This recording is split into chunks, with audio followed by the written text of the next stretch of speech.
Sarah tidak kuasa menolak keinginan laki-laki yang telah menikahinya. Namun, dia juga belum mampu untuk ikhlas atas penyerahan diri kepada suaminya itu. Dia melakukan semua itu hanya karena sebuah janji yang telah mereka sepakati bersama. Sarah harus berkorban demi keselamatan ayahnya tercinta. Dia tidak peduli dengan syarat yang diberikan Wisnu kala itu. Walaupun dengan berat hati, Sarah tetap bersedia menjadi pendamping hidup laki-laki yang tidak pernah dia cintai. Kesepakatan itu terjadi begitu saja.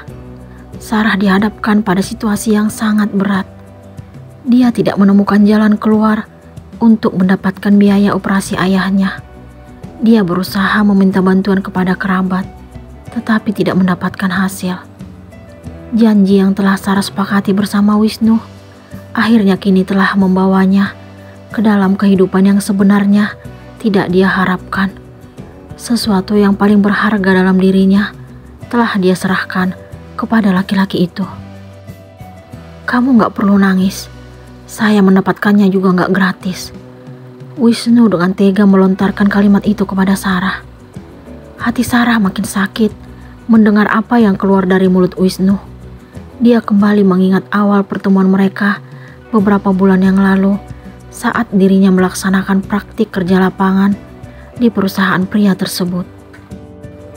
Keluarga Wisnu memiliki perusahaan yang bergerak di bidang jasa penerbitan dan percetakan buku. Usaha yang sudah lama dirintis tersebut merupakan usaha yang cukup berkembang pesat di kota Surabaya.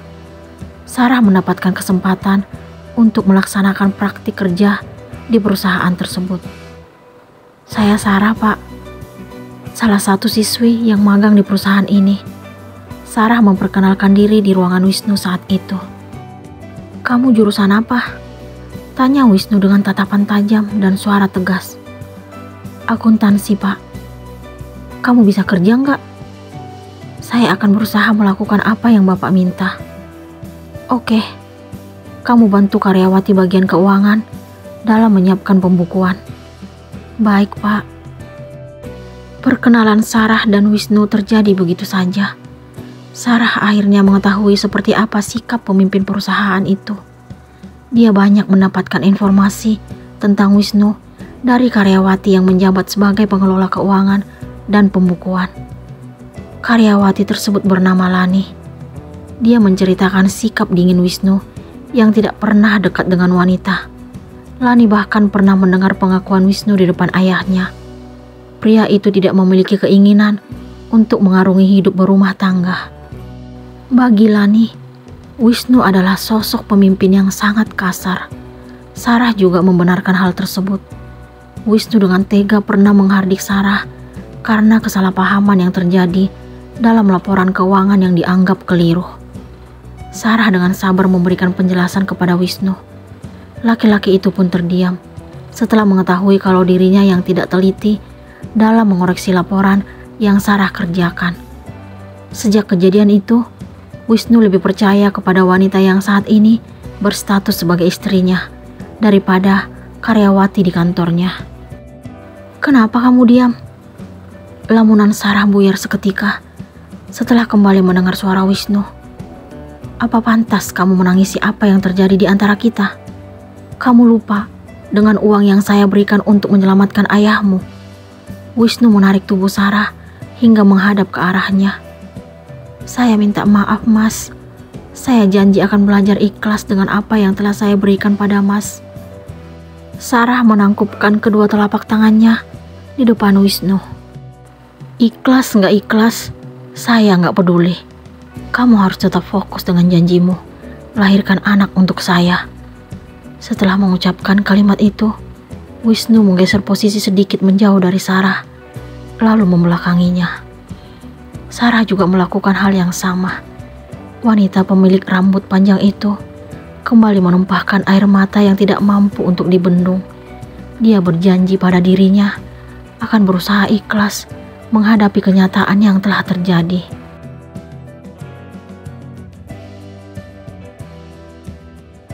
Sarah terbangun saat jarum jam menunjukkan angka 5. Dia segera menuju kamar mandi untuk membersihkan tubuh.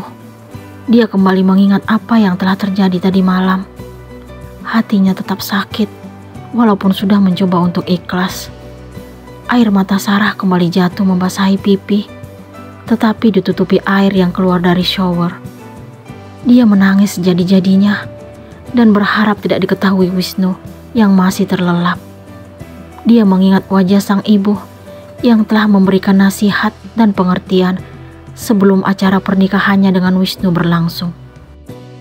Maafin ibu nak, masalah ekonomi yang kita hadapi telah membuatmu harus berkorban. Tapi ibu minta, kamu jangan pernah mengabaikan tugasmu sebagai seorang istri terhadap suami. Walau bagaimanapun, Wisnu akan menjadi imam untukmu. Mengingat nasihat tersebut, Sarah makin tidak kuasa. Iya bu, Sarah janji akan selalu mengingat nasihat ibu. Sarah pun langsung memeluk erat tubuh ibunya. Hampir setengah jam lamanya, Sarah berada di kamar mandi. Dia pun membenahi diri, mengenakan pakaian, lalu keluar dari ruangan tersebut. Dia segera melakukan kewajiban sebagai umat Islam, melaksanakan salat subuh. Dia ingin meminta kekuatan dan petunjuk dari Yang Kuasa. Setelah selesai salat, Sarah pun mengangkat kedua tangannya secara terbuka sambil menengadah.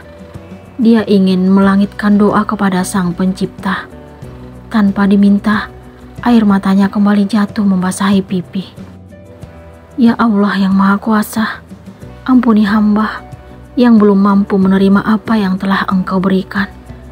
Hamba akan berusaha berbakti kepada suami yang Engkau pilihkan. Bukakan pintu hati hamba untuk menerima Mas Wisnu. Amin. Sarah mengusapkan kedua telapak tangan ke wajahnya. Kini hatinya lebih tenang setelah selesai menyatakan perasaannya kepada Yang Kuasa. Dia pun segera berdiri lalu melepas mukena yang dikenakan. Akan tetapi, sebelum dirinya membenahi perlengkapan salat tersebut, Wisnu tiba-tiba terbangun. Laki-laki itu segera turun dari ranjang, lalu menghampiri Sarah. Dia meraih tangan wanita itu, kemudian mengajaknya melangkah ke tempat tidur. Doamu lucu. Wisnu melontarkan kalimat itu setelah dirinya dan Sarah duduk di tepi ranjang. Sarah hanya terdiam dan menunduk. Dia tidak ingin membalas apa yang Wisnu katakan. Dia sekarang pasrah dengan apa yang dipikirkan laki-laki itu. Kenapa kamu diam? Kamu pikir saya peduli jika kamu gak ikhlas menjadi istri saya? Saya juga gak pernah berharap menikah denganmu. Saya melakukan semua ini hanya untuk memenuhi keinginan papi dan mami.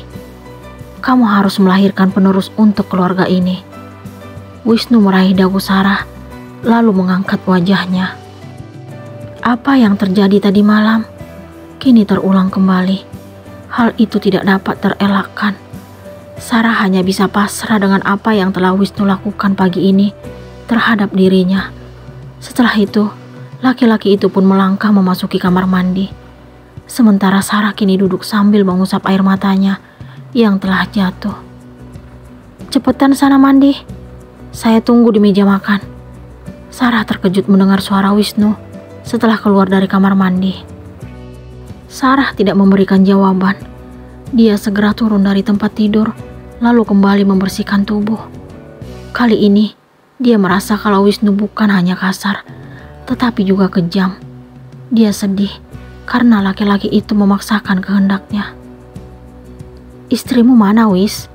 Tanya Bu Siska, ibu Wisnu, kepada anaknya setelah berada di dekat meja makan. Masih mandi, Mi. Wisnu memberikan jawaban lalu duduk.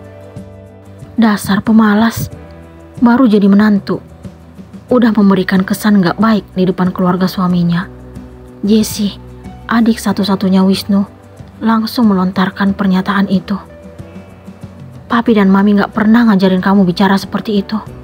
Sarah itu kakak ipar kamu, walaupun usianya lebih muda. Pak Wildan selaku kepala keluarga langsung menegur putrinya. Salah Kak Wisnu sih, cari istri kok anak ingusan. Aku tetap gak suka, Pi.